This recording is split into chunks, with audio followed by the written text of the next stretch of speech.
Olá, pessoal. Me chamo Maria Clara, uma voz que não aparece aqui há um tempo, mas retornando e junto comigo temos novos integrantes do PET que nunca apareceram por aqui e outros que também estão voltando. Agora eu passo a fala para o Thiago. E é isso aí. Me chamo Thiago. Eu sou mais um que está de volta aqui depois de um tempinho sem aparecer. Olá, pessoal. Eu sou a Liz, uma das novas carinhas do PET e nova voz do PET Geo. Bom, como sempre lembramos, né? Somos integrantes do PET da Geografia da Udesc e hoje a gente vai apresentar esse episódio do PET Geocast. Para quem está chegando agora pela primeira vez, o Programa de Educação Tutorial PET é um programa do governo federal que busca desenvolver e aperfeiçoar o ensino da graduação dos estudantes do curso das mais diversas áreas do conhecimento, através da indissociabilidade da tríade acadêmica, a pesquisa, ensino e extensão. E com esse episódio de hoje, chegamos à nossa 18ª edição do PET Geocast, que traz sempre um tema novo para ser discutido com convidados especiais. Este é um podcast que faz parte do nosso projeto de extensão, o PET GeoTube, que tem como objetivo produzir material digital para as nossas redes, onde toda a comunidade possa ter acesso. Bom, após essa introdução, agora a gente vai entrar na parte do tema, né? Que a gente vai tratar hoje nesse episódio. Que, como puderam já perceber, brasileiras pelo mundo e hoje especificamente Rússia. Ou seja, a gente hoje convidou alguém que está ligado à Rússia, mas no futuro próximo esse assunto ele pode voltar aqui no podcast e estar relacionado a outros países.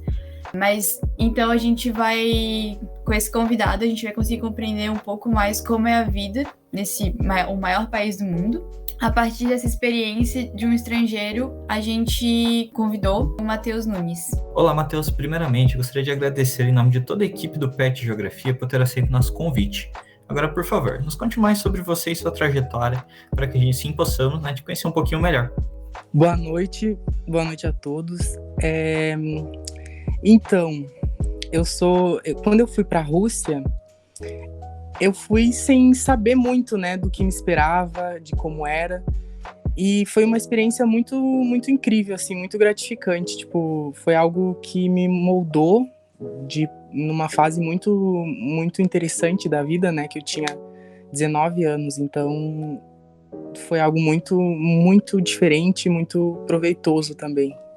Principalmente diferente e foi uma experiência única, assim. Para mim, eu fui para lá para estudar medicina e eu fiz até o 4º ano lá, e aí depois eu transferi a faculdade, eu vim para o Brasil, e algumas faculdades de medicina tinham alguns editais abertos para transferência externa. E aí eu peguei todos os meus documentos de lá e vim para o Brasil. Fiz a prova no Brasil, em Santa Catarina, Florianópolis, e passei. E aí agora eu vou me formar aqui, mas a minha formação do 1º ao 4º ano foi lá, na Rússia. Bastante tempo. Bastante tempo. Mas, bem massa isso. Então agora a gente, entrando ainda mais no assunto, né, que em questão, a gente sabe que a Rússia está envolvida em uma guerra contra a Ucrânia atualmente, e pode ser que a gente nem veja mais tanto nas notícias, né, em jornal, seja online, ou seja no jornal da noite, assim, na TV, a gente não vê tanto guerra, Rússia e Ucrânia tão presente como estava alguns meses atrás, mas isso não significa que não esteja mais acontecendo, que é o que muito acontece com várias guerras que atualmente acontecem no mundo, né? Elas têm um alarde no seu princípio e depois elas vão sumindo, mas elas estão presentes e muitas vidas estão sendo envolvidas. Então, bom, vamos começar lá com a pergunta. Começando por algumas curiosidades. O que te levou a escolher a Rússia como um lugar para morar e junto fazer uma graduação? E tu já tinha estudado alguma coisa sobre o idioma do país ou aprendeu lá mesmo? Então, eu fui para a Rússia, né, mesmo para estudar. Eu não tinha, eu não tinha um sonho de morar na Rússia, assim. Eu gostava muito de história e geografia, essas disciplinas, assim, eu sempre tive um interesse por morar na Europa ou no leste europeu. Eu sempre achei muito legal. E aí, eu sempre, queria medicina, eu fiz cursinho, e aí, quando eu finalmente tinha passado no Brasil, surgiu a oportunidade de ir para lá. através de uma agência. E aí eu fui, só que antes de você ir, você tem que preencher alguns requisitos, né? Algumas que essa agência exige que você já tenha, né? Um deles é a fluência em inglês.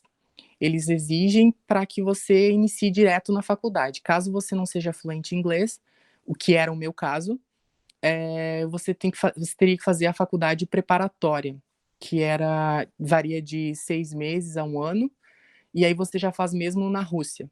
Só que eu já tinha um nível razoável em inglês, então, tipo, eu consegui desenvolver mais lá. E a língua russa também, eu consegui desenvolver bastante lá, porque tu tá num país, né, tu consegue desenvolver, consegue ter contato com a cultura, e aí a cultura te estimula, tipo, se você gosta da cultura, isso é um estímulo para você aprender a língua. E aí foi assim, eu não tinha um interesse muito particular, um alvo muito particular na Rússia, só que a cultura da Rússia, a história dela, eu achava muito interessante, e eu pensei, pela proximidade com os outros países, né, pela facilidade de viajar, pela facilidade de tu ter novas experiências, conhecer pessoas de outros países. É, a faculdade mesmo, ela era em inglês, 100% inglês. E aí, é, o russo vinha como um suporte de vida, digamos assim, né, para você conseguir sobreviver na Rússia mesmo. E a partir do terceiro ano na Rússia, quando o estudante de medicina começa a ter mais contato com o paciente, então ele precisa saber russo. Mas a maioria dos estudantes, quando chegavam até o terceiro ano, já tinham russo, já conseguiam se comunicar, já conseguiam escrever, então alguns não tão bem, outros muito bem. Então foi isso. É um país muito, muito diferente do resto da Europa toda, do resto do mundo, né? Digamos assim, eles têm uma cultura muito. É... O mundo deles é a Rússia, né? O mundo dos russos é a própria Rússia. Eles são muito fanistas, eles têm muito orgulho de serem russos, o que é bem, bem característico lá. Uma coisa que me chamou a atenção, que você comentou, né, é que o curso era inteiramente em inglês. Sim. Isso é normal das universidades lá, por exemplo, ou era especificamente na que você foi? Não, algumas universidades têm, algumas de São Petersburgo, algumas de Moscou, algumas pouquíssimas, né? De Vladivostok, que é na parte mais leste da Rússia, que é perto do Japão. Essas faculdades, mais ou menos, são as que eu sei que tinham a possibilidade de estudar inglês. Mas na Europa tem muitas, tipo na Alemanha, tem algumas faculdades que elas recebem estudantes internacionais que podem estudar inglês. Na Rússia eram essas cidades, que são as maiores, as mais importantes da Rússia. Geralmente nas maiores cidades tinha alguma faculdade, uma boa faculdade que geralmente cedia. A minha faculdade era a Universidade Médica Estatal de Kursk. Então, e ela era próxima a Moscou. Então, era era considerada, eu acho que ainda é, uma das melhores medicinas da Rússia. E eles são muito bons em ciência, de fato, os russos. Então, ainda era uma universidade pública, então, que você estava lá? Ela era uma universidade federal. Antes, quando eu cheguei, eu não sei se ela se transformou federal, mas ela é estatal, é a Universidade Médica Estatal. Parece que tinha se transformado em federal a faculdade, mas eu não tenho certeza. E ela é focada, então, em pessoas de fora e também russos que sabem falar o inglês. Esse, no caso, era o foco dela, né? Não. Ela mais ou menos isso. Os russos, no caso, que estudavam nela, estudavam em russo. A gente não, digamos assim, a gente tinha pouco contato universitário com russos mesmo, mas eram contatos com estrangeiros que falavam inglês, né? Porque estudavam medicina lá em inglês. Mas o método de educação russa, ele era o mesmo que a gente tinha, era a mesma coisa, era o mesmo plano, o mesmo cronograma, tudo igual. A única diferença era a língua mesmo. E para eles, óbvio, eles iam estudar em russo, né? Tipo, o sistema deles era esse, então eles permaneciam em russo.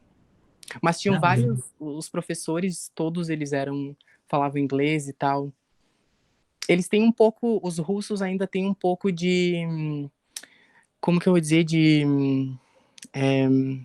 uma resistência para aprender línguas estrangeiras, principalmente inglês.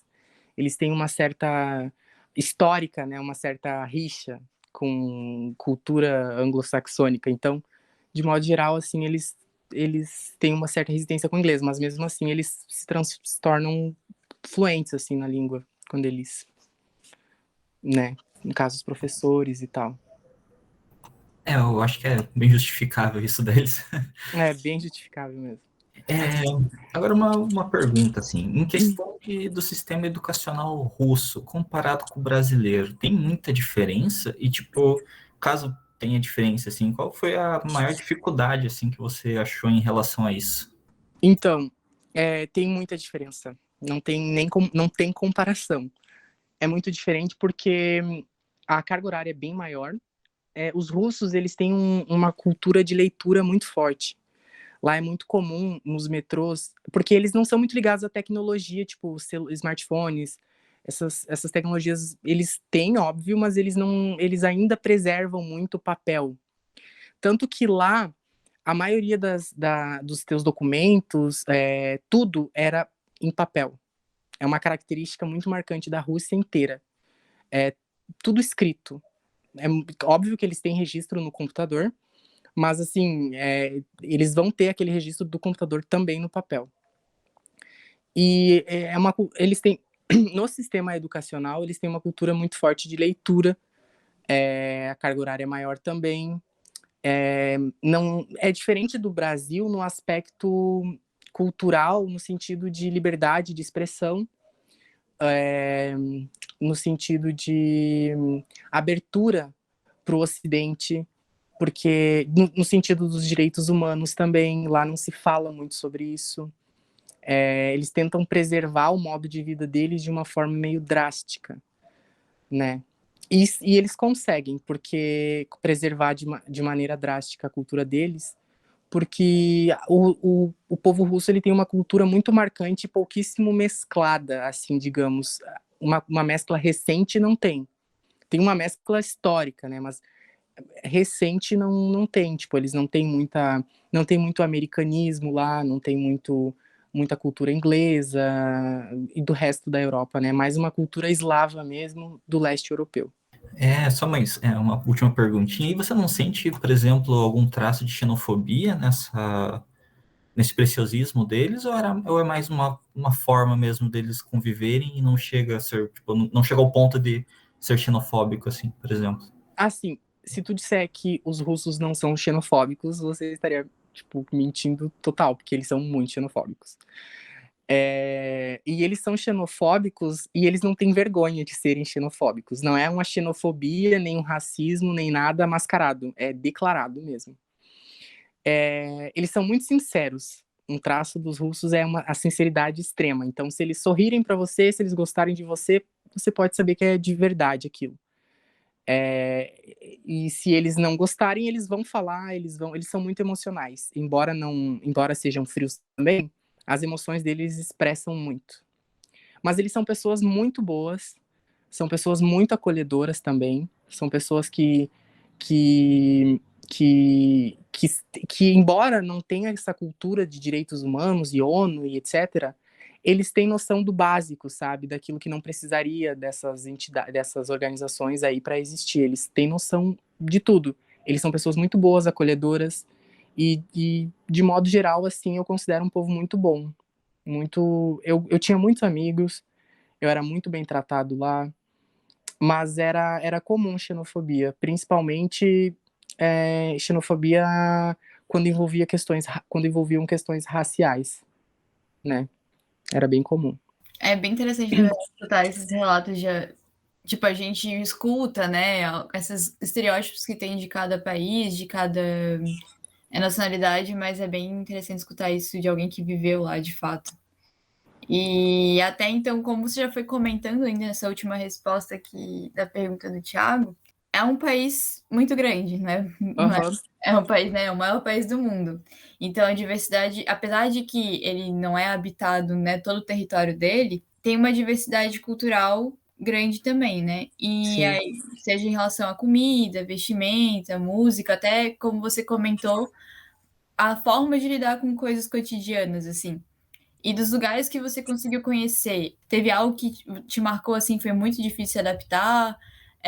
além da questão de, né, ser muito papel, a parte dos estudos, assim, coisas como você pode relatar um pouco sobre isso, sobre o choque cultural? Então, a Rússia, ela é muito bonita. Ela é muito bonita, ela é muito vasta, as cidades lá são lindas, é bem característico, assim, os traços eslavos de lá, é um país muito bonito. Inclusive, recomendo que quem quiser fazer turismo lá, é um lugar muito bonito, muito bom. E, assim, quando você vai, por exemplo, o meu primeiro contato com a Rússia foi em Moscou. E Moscou é uma cidade, eu acho que é a segunda maior cidade da Europa, depois de Istambul. E, tipo, é imensa. Moscou é imensa e ela é muito, muito desenvolvida. Você não encontra cidades no Brasil como Moscou, por exemplo, ou São Petersburgo, em vários aspectos. Científico, cultural e econômico também. Mas, digamos assim, que a principal diferença, a principal dificuldade de adaptação está mais relacionada com o clima, né? Porque o frio lá é extremo. E também no inverno, né? Porque o verão lá também é escaldante. Em relação à comida, eu não tive muito problema de adaptação em relação à comida. As comidas de lá são meio parecidas com as daqui. E tem tudo para comprar também nos mercados, o que teria aqui. Lá a carne vermelha costuma ser um pouco mais caro que aqui. Já eu acho que por questões de criação, de condições para criar, né, os animais e tal. Deixa eu ver. Culturalmente também é muito diferente, porque são pessoas que têm um modo de pensar diferente, eles pensam dessa forma, eles são muito sistemáticos com as coisas, são muito... Embora a Rússia seja muito corrupta, eles são muito sistemáticos. Então, tipo, eles são muito sistêmicos, eles têm um modo muito peculiar de resolver as coisas. E agora, com essa questão da Rússia em expansão, né, territorial, né, talvez eles comecem a querer impor esse modo de pensar russo para o Ocidente, né? Tem o surgimento aí de uma potência não mais naval, como se viu antes, né? No caso da Inglaterra e Estados Unidos, tá surgindo uma potência terrestre, né? Que ela tá no que chamam, naquela região da Eurásia chamada de Heartland. Essa região do Heartland é a região mais importante, digamos assim, em recursos naturais, etc., do mundo. Então, talvez a Europa ainda, não sabemos, ou ela se desenvolva de modo, a Europa Ocidental, se desenvolva de modo a não depender dos recursos russos, ou ela vai se colocar de joelhos para a Rússia, né, para continuar. E aí é que está o problema, talvez a Rússia queira impor esse modo de vida deles para o Ocidente, de alguma forma, e isso não é algo muito, muito, digamos assim, muito legal que aconteça. Não acho que seja legal porque, enfim, tem muitas coisas envolvidas, né? Sobre o tamanho da Rússia, né, que a gente tinha comentado antes, eu não sei se é verdade, né, eu pude notar isso, na verdade, numa série da Netflix, que seria como se fosse um, um olhar diferenciado que os russos eslavos têm dos demais russos. Por exemplo, aqui a gente sabe que tem ali os russos da Chechênia, que têm descendências muçulmanas, os russos mais voltados lá para dentro da Ásia mesmo, né, que eles têm uma etnia diferente. Você acha que eles se veem assim dentro, mesmo sendo dentro do próprio país, assim, de uma forma diferente entre eles? Assim, a Rússia, a região que eu morava da Rússia era a região europeia, né? Aquela região ali com divisa com Bielorrússia, Polônia, Ucrânia. Esses russos, eles, digamos assim, que quase que 100% dos russos, eles têm, se não me engano, era 6% do DNA deles, do genoma deles, tinha uma relação com a Mongólia, com os mongóis. Por conta todas aquelas migrações que aconteceram no passado para aquela região e tal, dos mongóis durante a Idade Média e tal, que se estabeleceram naquelas regiões e, de certa forma, miscigenou. Mas, realmente, dentro da Rússia, ela é uma federação, né? Então, ela abriga várias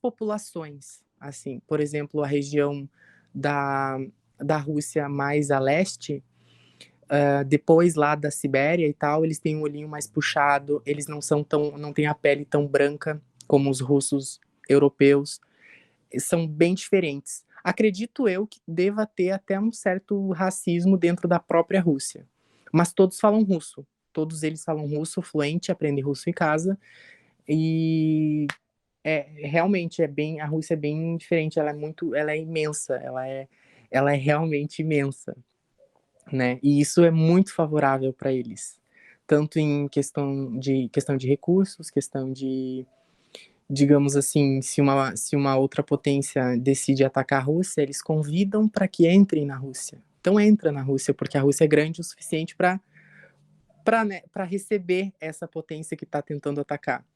E sempre foi assim que aconteceu, né? Então, as nações entravam e geralmente perdiam, porque é muito difícil conseguir controlar o território da Rússia, porque ele é imenso e o povo é um povo que, digamos, eles saíram da Idade Média deles no século XIX. Eles eram feudais até o século XIX. Então, eles mantiveram muito essa, digamos, bem entre aspas, essa agressividade em relação ao território deles, né? Bom, agora a gente vai se direcionar um pouco mais para a tua área de estudo. A gente gostaria de saber como é que é o sistema de saúde na Rússia. Ela é pública, é privada, é considerada boa, nem tanto? Como que funciona lá? Então, o sistema lá tem sistema público e tem sistema privado de saúde. O sistema público, como sendo público, ele é bom, mas ele não é tão bom quanto o privado. O privado realmente é muito bom mesmo. Os hospitais lá são bem equipados, os médicos são bem preparados.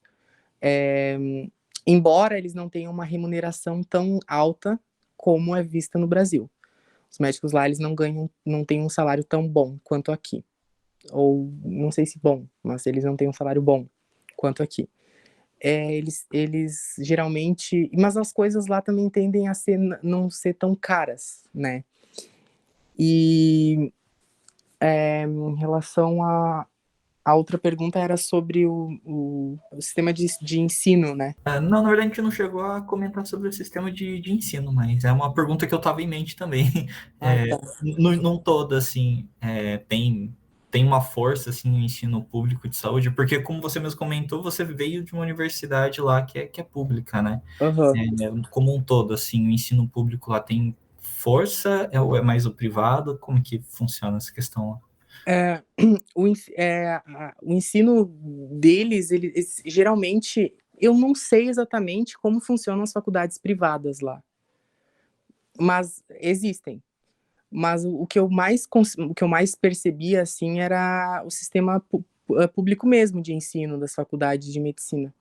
Porque a minha faculdade era só medicina. E, não, na verdade, ela tinha alguns outros cursos de saúde, mas o principal, assim, que regia a faculdade mesmo era a medicina.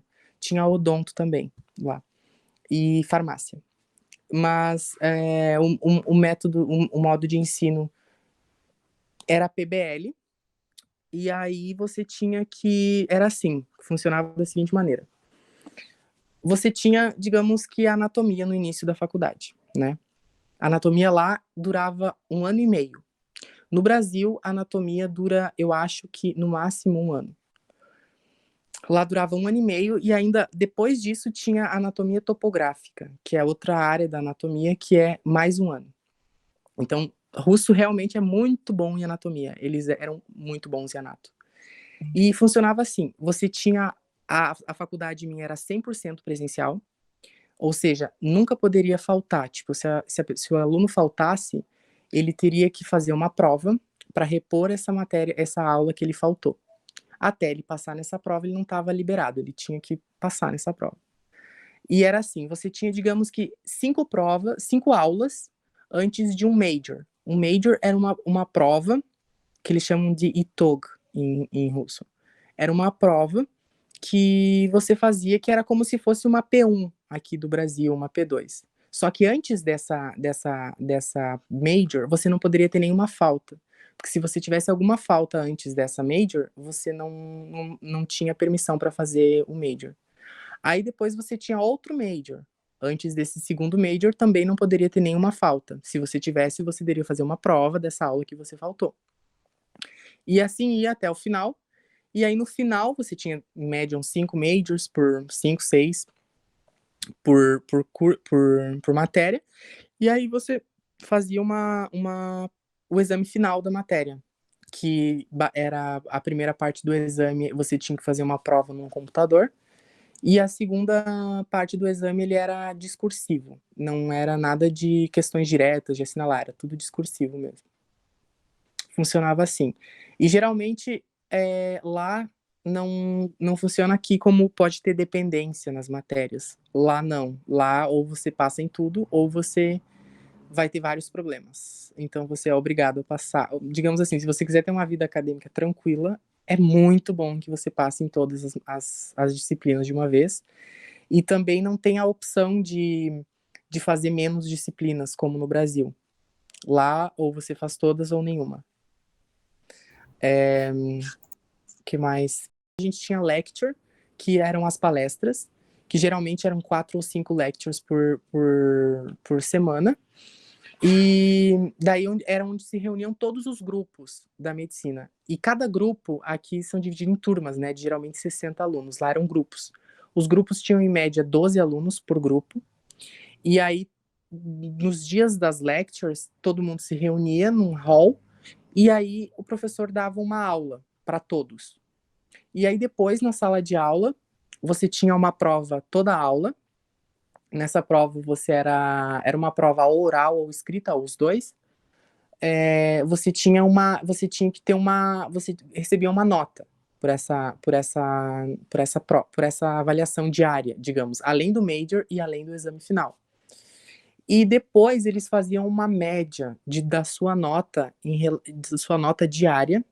Era feita uma média, daí juntamente com a tua nota dos majors, e juntamente também com o teu desempenho no exame, para calcular a tua média final. Era assim que funcionava. Então, só para ver se eu entendi, então lá tinha bastante interatividade entre os alunos, né? Como você disse, tipo, separava em grupos menores, e ao mesmo tempo, a partir disso, era bem regrado para você conseguir, digamos, a nota final. Seria mais ou menos por esse caminho, tipo, entre os alunos tinha bastante entrosação, mas a nota final era uma coisa bem prática mesmo, né? Bem direta. Isso. Tipo, tinha bastante interação entre os alunos, sim. Tipo, eram grupos de 12 alunos, mas isso fazia com que o professor o fato de serem grupos muito pequenos, fazia com que o professor tivesse muito controle sobre os alunos. E isso tanto podia ser positivo quanto negativo. Porque na Rússia, quando o professor chega, lá você vai até o departamento da matéria. Não é como o Brasil, que eu experimentei os dois lados, então eu posso falar. No Brasil, você tem a sua sala, geralmente nos anos ali que você está no ciclo clínico, o professor vai até você na sua sala.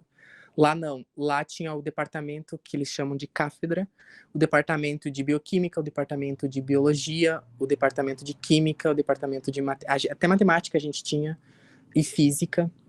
Matemática, física, química, a gente tinha tudo isso de novo. E aí você que se direcionava até o departamento de onde você teria aula. Então, por dia, assim, tu migrava entre duas, três cátedras. E lá, quando o professor chega na sala, o aluno tem que levantar para o professor. Se você discute com o professor, você pode ter problemas reais, por mais que você esteja certo. Bem diferente, assim, do que no Brasil, o aluno tem muita autonomia para questionar o professor se uma questão, por exemplo, da prova está errada. Na Rússia, isso dificilmente poderia ser possível, né? O que mais de mais marcante que tem?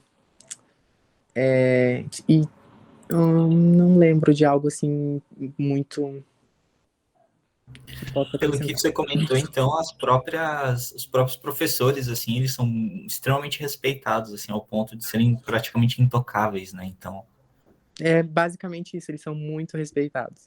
E se você não respeita, na verdade, eles são muito respeitados, uma porque eles impõem muito respeito, e outras porque, como lá tem, como a gente estava lá no país deles, a gente, de certo modo, se sentia um pouco acuado, porque é a Rússia. Não é como você viajar para Portugal ou para França. Lá é diferente, é rústico, é diferente o negócio. E aí você tinha um respeito com o professor por, de certo modo, um certo medo do professor, sei lá, implicar contigo e não te passar de jeito nenhum, o que acontecia com algumas pessoas. Eu tinha uma conhecida que ela não passava em, ela não era tipo, eu não era amigo dela, mas eu ouvia falar que ela sabia tudo de histologia e ela não passava de jeito nenhum, porque o professor implicou e a guria sabia tudo e ele não passava mesmo assim.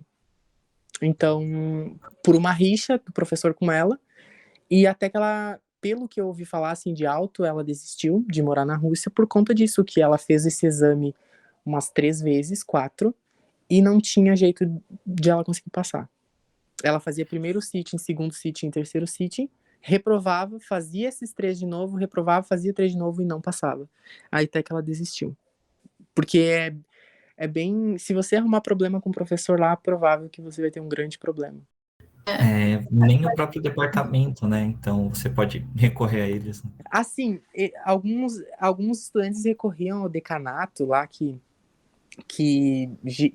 mas não funciona. Não funciona.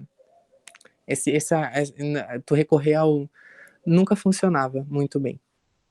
O professor tem total autonomia sobre a nota que ele vai te dar, sobre o método de ensino que ele vai te dar.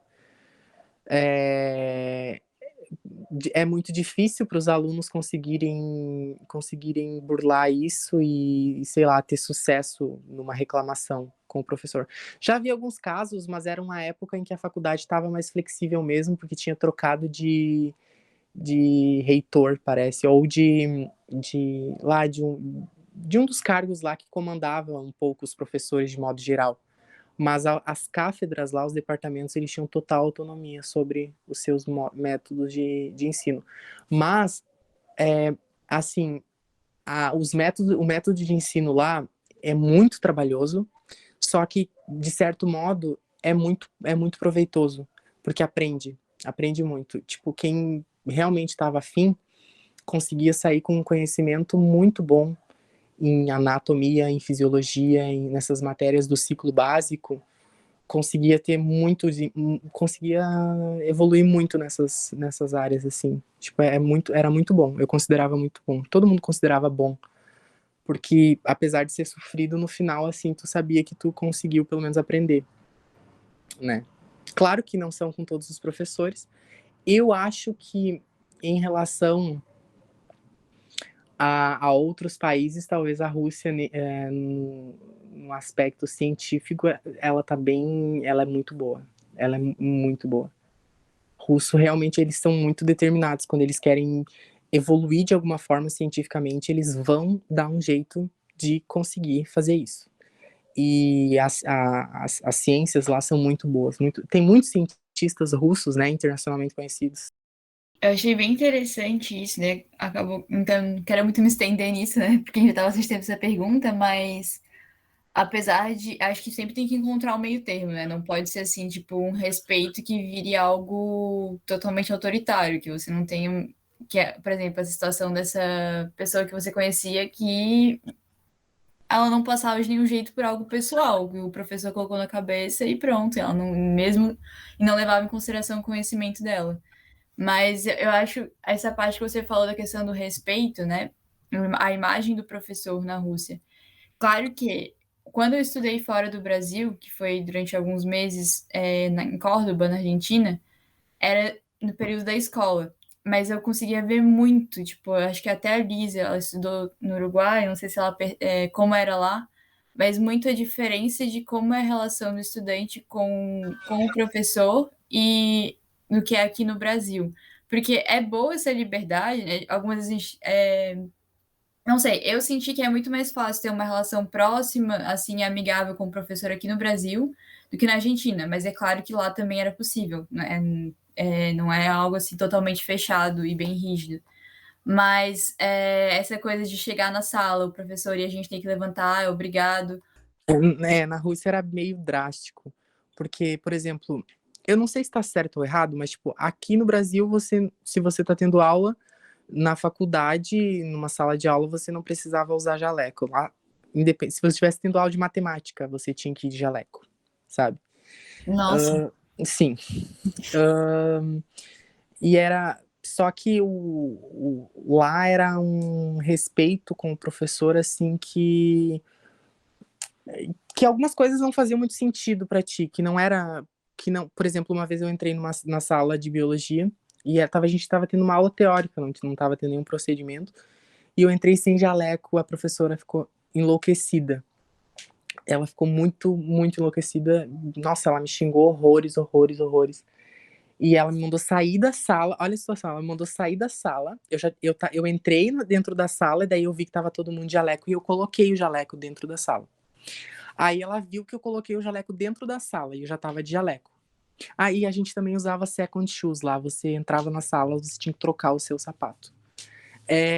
Eu entrei na sala e eu coloquei o jaleco, e ela viu que eu coloquei dentro da sala. Ela mandou eu sair da sala, e daí eu tava meio que colocando, ela mandou eu sair da sala, colocar o jaleco fora da sala para depois entrar pra sala. Não tinha nenhuma uma lógica nisso, ela só poderia dizer, o jaleco a gente põe antes de entrar na sala. Mas não, ela fez eu sair, pôr lá fora e depois entrar.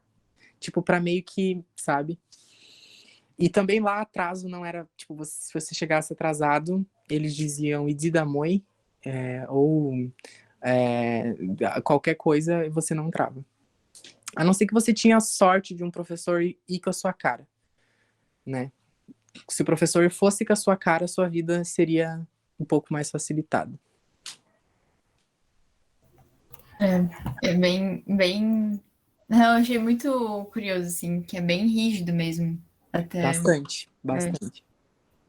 Eu falo que quem forma lá, antes eu tinha a intenção de formar lá, só que daí eu comecei a pensar melhor, tinha aquela questão de entrar no Brasil que não estava sendo permitida, porque haviam vários anos, acho que uns 4 anos ou 3, que não se existia mais processo de seleção não, de entrada de profissionais da saúde no Brasil. E isso foi que meio, na época, não estava tendo. E aí eu pensei, eu não vou conseguir e tal. Aí eu pensei, me transferir antes para cá. E eu sinto muita falta de algumas coisas de lá. Eu acho que talvez eu não sei se eu posso dizer quem forma lá forma melhor que aqui ou vice-versa, mas eu acho que quem forma lá vai ter sim vai ser sim um bom médico, vai ter uma boa formação. Eu lembro até hoje que o professor mais sério, como posso dizer, casca grossa que eu tive na época que eu fiz física foi um professor russo chamado Felix Sharipov. Ele era o terror de todo mundo, não tinha outro. Os russos, eles são... Mas eles são muito legais, sabe? Tipo, se você conversar com eles, se você demonstrar interesse pela pessoa deles, eles se tornam as melhores pessoas do mundo. Eles são pessoas muito boas mesmo. Eu até tava contando esses dias que uma vez eu tava com uma amiga minha e a gente foi patinar no gelo. E aí eu tenho um problema que minha patela ela desloca. E daí é terrível a dor. E aí eu caí com a patela deslocada no chão. E eu fui, tipo, vários russos vieram e me levantaram, porque eu não conseguia levantar, e ofereci, tipo, ajudaram, sabe? E, tipo, eles são muito legais. E tem um estereótipo, assim, de que eles são pessoas más e agressivas e tal, mas não existe. Eles têm um jeito peculiar que não agrada, que não é tipo um inglês que é super educado, né?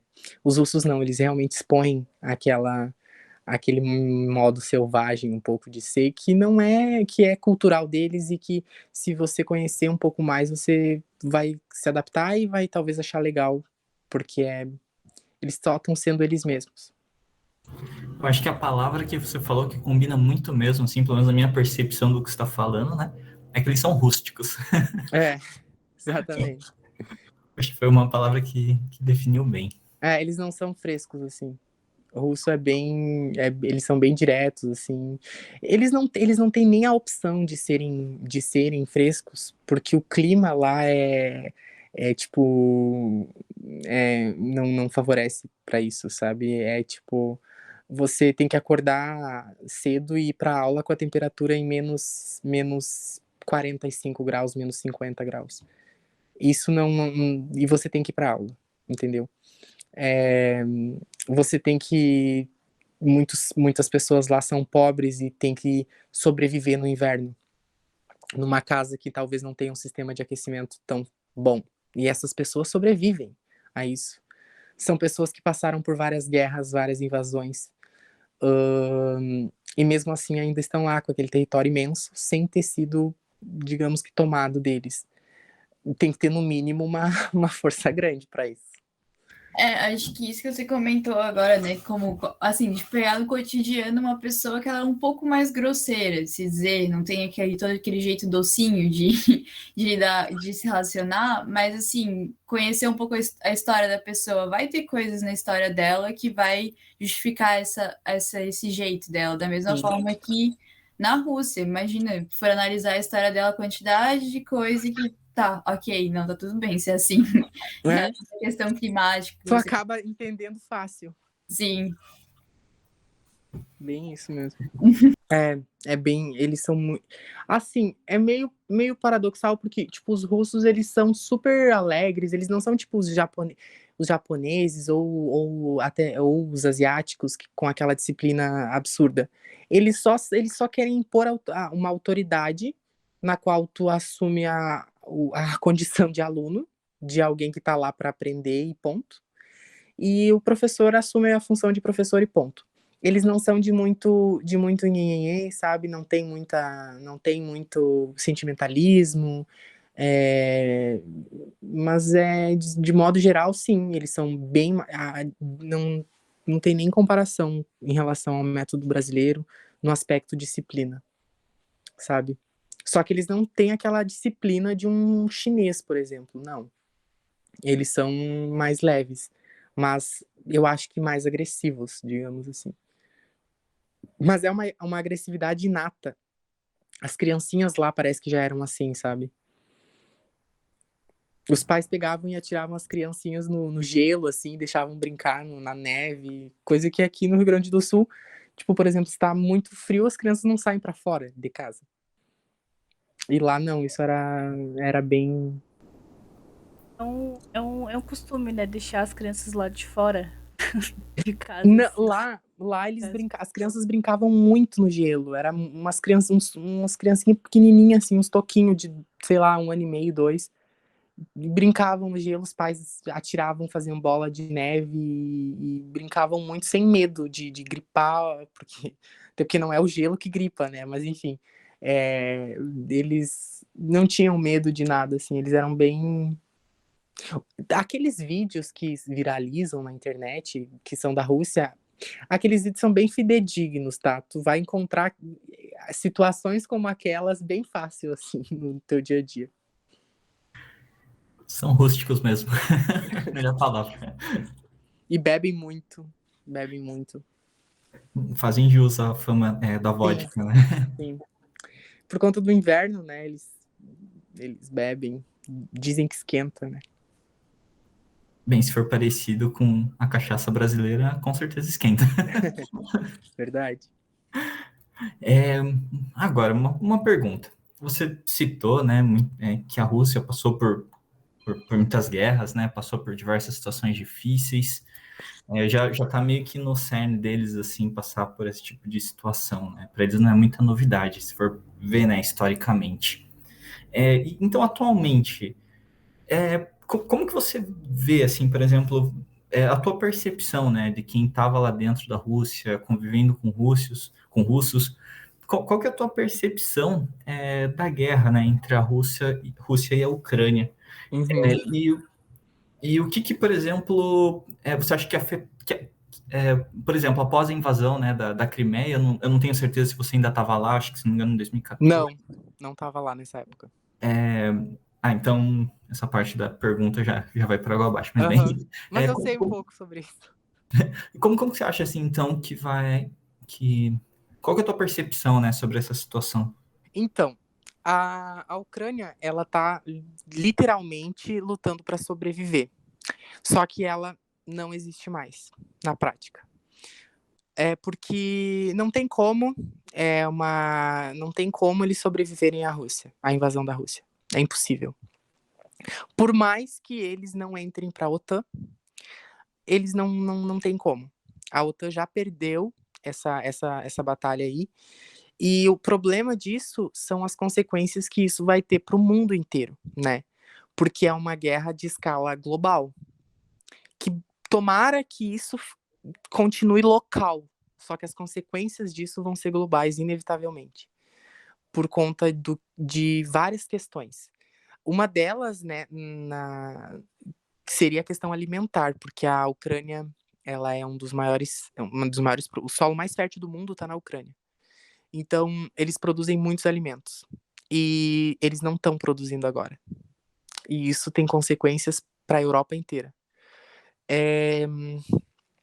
Na verdade, o que eles têm, a intenção dos russos, o que eu acho que seria a intenção primária deles, seria dominar a parte do litoral, da litoral sul, que só tem litoral sul, né, da Ucrânia. Mas a Crimeia já está dominada, então, tipo, já era. E eu acho que eles querem isolar, sabe? A Ucrânia, talvez seja esse o ponto deles, isolar, não permitir que eles não tenham acesso ao mar. E países sem acesso ao mar são super problemáticos, porque dependem dos outros países para escoar a produção deles. Então, nesse aspecto, as projeções dessa guerra, elas abriram uma nova perspectiva para o mundo inteiro. Nada mais vai ser como era antes a partir disso, porque os Estados Unidos, né, os Estados Unidos ainda continuarão por muito tempo, né, sendo a primeira economia do mundo, vão ter toda essa influência, porque eles são bioceânicos, eles vão comandar tanto o Atlântico Norte quanto o extremo, a Ásia ali, Japão, a parte da China ali, o extremo Oriente. Mas a Rússia vai começar a cada vez mais ter um papel mais importante e não há como ir contra digamos, a geopolítica dela. Porque eles estão se avançando por algo que já pertencia à Rússia. A guerra é, tipo, muito entre aspas. Ela é, como que eu vou dizer? Isso é muito entre aspas. Justa. Porém, não é. O que está acontecendo não é. Só que o território ucraniano, embora o povo que mora na Ucrânia é russo. Os ucranianos, eles são russos. Eles só são um pouco diferentes, a língua um pouquinho diferente, mas é a mesma etnia. E a Ucrânia já pertencia à União Soviética antes, embora tenha se tornado independente depois, mas ela não tem como ela continuar existindo, é impossível a Ucrânia continuar existindo. Uma, porque a Rússia não quer nenhuma influência da OTAN nas fronteiras dela, assim como ela não se impõe aos Estados Unidos lá no México, por exemplo, ou no Canadá, ela não quer que os Estados Unidos se imponha nas fronteiras dela. Se ela tá errada ou certa, a gente não sabe, né? Longe de eu querer, né, também criar criar polêmica, mas, por exemplo, Kiev, né, que é a capital da Ucrânia, já foi capital da Rússia, né, que era a Rússia É, de Kiev, né, e sim. a própria Ucrânia, quem criou ela, se eu não me engano, foi o Lenin, né, que criou aquele estado autônomo, né, na época da União Soviética, justo para Isso. facilitar a administração. Então, eu sempre me pergunto, assim mesmo, né, que, claro, né, tem suas particularidades, assim, mas vendo num contexto geral, não tem como apartar muito, né, eles, um país do outro, né, e essa questão da OTAN, né, dessa pressão que eles fizeram realmente, né, tem diversas consequências terríveis, assim, por exemplo, eu vi que a Alemanha teve que voltar a usar combustível fóssil por conta da guerra, né, dos boicotes e tudo mais, né, daí a Rússia parou de exportar gás e eles tiveram que voltar para um sistema extremamente poluente, né, então, vixe, tem Uhum. diversos, né, aspectos negativos mesmo, né. Isso pode ser positivo por um lado, porque pode forçar os países a desenvolver cada vez mais fontes de energia limpa, né? Pode ser impulsione, talvez, esse lado. E Exatamente. Uma coisa que aconteceu ontem, aliás, que eu li, foi consequência disso, que na minha concepção é algo que tende muito a ser favorável, é que a França está estatizando algumas empresas de energia justo por ser necessário nesse momento, sabe? Então, eles estão reestatizando empresas de energia para poder dar conta, né, dessa situação toda. Mas a França, ela é praticamente quase tudo energia nuclear. Eles não, nesse aspecto, eles não dependem tanto eu não sei qual tipo de energia tu estás falando, mas, assim, no aspecto energia para abastecimento das casas, a França é uma peculiaridade da Europa, até, porque a fonte primária, principal dela é urânio. Diferente da Alemanha e dos outros países que dependem muito do gás natural, porque a Europa inteira vai congelar no inverno se a Rússia cortar o gás natural que vai para a Europa, né? Então, é muito complicada essa situação. Ela é muito complicada. Não, com certeza. E quando que você voltou pro Brasil? Em que ano foi? Eu voltei em 2020. Eu voltei durante a pandemia. E nessa época, quando você voltou, já tinha alguma especulação de uma possível invasão? Já tinha, por exemplo, você sentia que o público, assim, os colegas, já tinham algum tipo de opinião formada? Ou era naquela época, era tipo, não se sabe? Não se cogitava essa hipótese. A única fala que o Putin tinha era que a queda da União Soviética foi um dos maiores desastres geopolíticos do século XX. Então, era só isso. Se tu interpretasse o que ele falou, poderia se prever a invasão da Ucrânia. Então, Verdade. ele não se tinha nenhuma noção de que isso iria acontecer. Ainda mais depois de um pós-pandemia, né, que o mundo estava começando a se recuperar, ainda estoura uma guerra lá para dificultar tudo. Realmente. E você citou uma coisa agora que me deixou curioso. Que você citou no caso que o Putin falou, né? Que a queda da União Soviética foi o maior desastre, né? Uhum. Como que você acha, assim, na tua percepção, como que os russos enxergam a União Soviética? Eles amam a União Soviética. Tipo, eu conversava muito com as pessoas idosas lá. Idosas não, mas mais de idade, com média 50 anos, 40. Isso não é idoso, né? Mas, tipo, eu conversava também com os mais velhos. Então, eles gostavam muito da União Soviética. Eles falavam que durante o período da União Soviética se vivia muito melhor na Rússia, né? Eu não posso dizer, porque eu não conhecia a Rússia antes da União Soviética, mas essa era uma opinião quase que unânime, assim, todo mundo falava. Embora durante o período da União Soviética não existisse tipo, não tinha McDonald's, não tinha nada lá. E eles não acharam tão ruim a saída, pelo que eu fiquei sabendo dos meus amigos que estão lá ainda, eles não acharam ruim a saída dessas empresas de lá, sabe? Óbvio que as sanções econômicas estão judiando da Rússia muito, só que eles falam assim que se o McDonald's sair, eu não sei se eu posso citar marcas aqui. Acho que pode. Pode. Se o McDonald's sair, pelo menos terão menos problemas de saúde. As pessoas terão menos problemas de saúde. Se não sei quem sair, pelo menos vai ter menos lixo gerado pelos eletrônicos. Se não sei o que, então, tipo, eles são muito orgulhosos nesse aspecto. Eles não, eu posso dizer, conhecendo um pouco deles, eu diria que eles não estão nem aí mesmo para a saída dessas empresas de lá. Eles não têm essa tradição de Facebook. Eles têm lá outra rede social chamada VK, que é igual um Facebook, só que é russo. Eles também não são, tipo, em Moscou tu via mais pessoas usando celulares mais modernos, assim, sabe? Dessas marcas mais famosas, assim.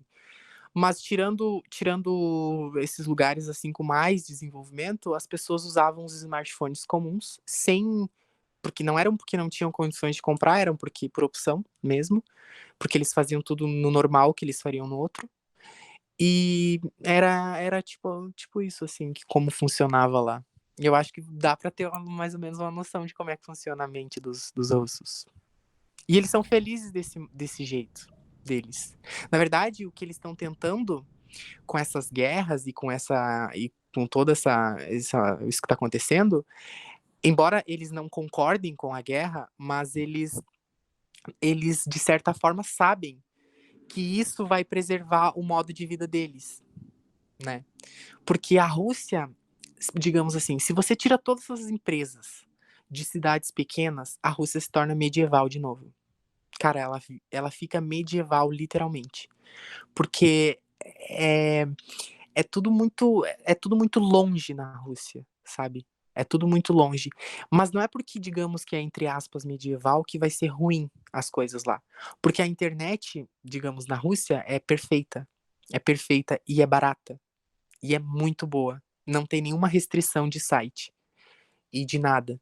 É ilimitada. E é muito barata. E eles têm muito acesso a livro, eles leem muito.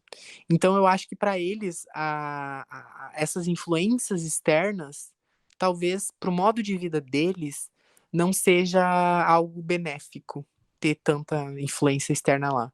Por isso que eles enxergam, eles gostam muito do Putin. Então, de modo geral, né? Tu vê na população mais jovem uma resistência, né?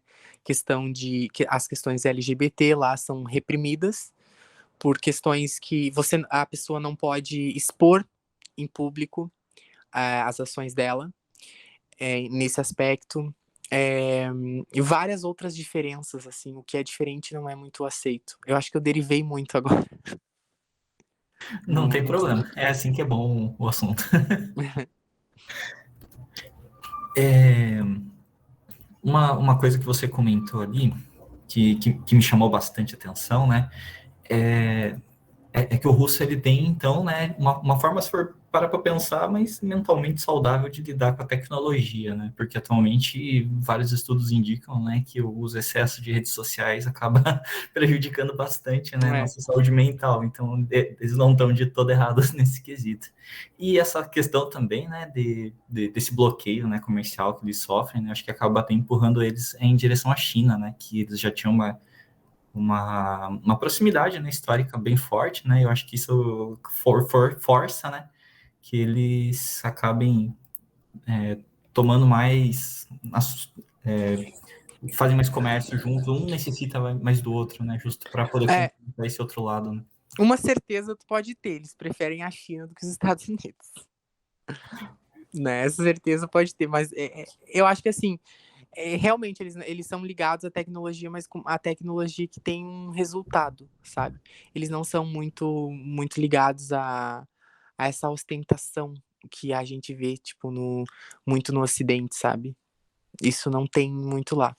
Embora Moscou tenha o maior número de bilionários do mundo e seja uma cidade maravilhosa, mas não, sei lá, eu acho que eles têm um jeito meio pacato e peculiar deles e eles pretendem preservar isso. Eles realmente pretendem preservar isso. Eles amam esse estilo deles e realmente é um estilo muito bom, sabe? Morar na Rússia, cara, existe uma teoria que fala que o tempo e o espaço eles não são iguais, dependendo da região que tu tá, que o tempo ele passa diferente, dependendo da região que tu tá, por causa da deformação lá do espaço-tempo.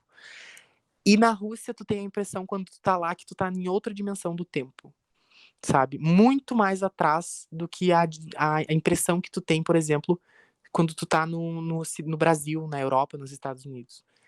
Quando tu tá na Rússia, é muito, sei lá, o tempo lá passa totalmente diferente. Tanto que até o estilo das pessoas, sabe, é um moderno clássico, sabe? São pessoas bem estilosas, inclusive. Levam muito a sério a questão de aparência, de roupas. Mas não tem essa ostentação, essa coisa que tem em outras partes do mundo, não.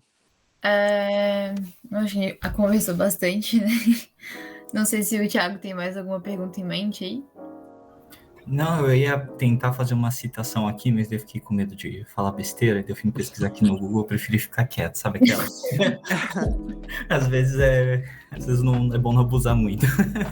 Mas não, eu tô bem feliz aí com a conversa. Tipo, no primeiro momento, assim, não tenho nenhuma dúvida. Pra mim tá excelente, assim, gostei muito mesmo do nosso papo. É o que o Thiago falou, acho que essa conversa foi muito boa mesmo. E curiosidades, assim, que a gente não consegue em qualquer lugar sobre a Rússia, sabe? É só com alguém que realmente viveu lá, que como você disse, que conversava com as pessoas para saber qual era a opinião sobre certos temas. Então, nossa, foi incrível mesmo. Sim, de fato. Morar na Rússia é algo muito... Às vezes eu tô no Brasil, assim, eu tô no Brasil, e aí eu penso, gente, parece uma mentira, sabe, que eu morei lá. Parece mentira, eu não consigo acreditar. Bom, chegamos ao fim, pessoal. Novamente, nós do PET GEL gostaríamos de agradecer a sua participação, Matheus. Foi de extrema importância essas reflexões e curiosidades desse país que pode estar geograficamente distante de nós, mas ele é importantíssimo para entendermos mais sobre questões do cenário nacional e global, em geral. Se tu deseja fazer algum último comentário, alguma última fala, deixo o espaço em aberto para ti. Não, só queria agradecer a oportunidade, foi muito legal bater esse papo com vocês. E espero que tenha sido útil e vantajoso para agregar de alguma forma na visão que as pessoas têm do mundo eslavo. Com certeza agregou. Então é isso mesmo, obrigada. E a gente também, como a gente sempre comenta, se quiserem, sigam a gente lá no Instagram, @petgeldesk. A gente sempre está divulgando aulas que a gente convida, não só em podcast, mas também aulas presenciais agora, com doutores, professores lá da FAED, né, da universidade. E também temos outras atividades, então sempre, se quiserem conferir lá. A gente também tem aqui o podcast vai estar tanto no YouTube como no Spotify e outras plataformas de stream, mas lá no YouTube, ainda apesar de que diminuiu a quantidade, a gente também faz algumas lives super interessantes, então é super legal de conferir lá. Esse foi o nosso bate-papo de hoje. Vamos ficar por aqui hoje, né? Fiquem atentos nas nossas redes sociais do PET GEL, que logo, né, terão novas edições do nosso podcast, lives pelo YouTube, Instagram e muito conteúdo interessante. E é isso. Valeu, pessoal. Até a próxima. Valeu, pessoal. Obrigado. Até. Tchau, tchau. Tchau, Matheus. Muito, muito obrigada. Foi um prazer.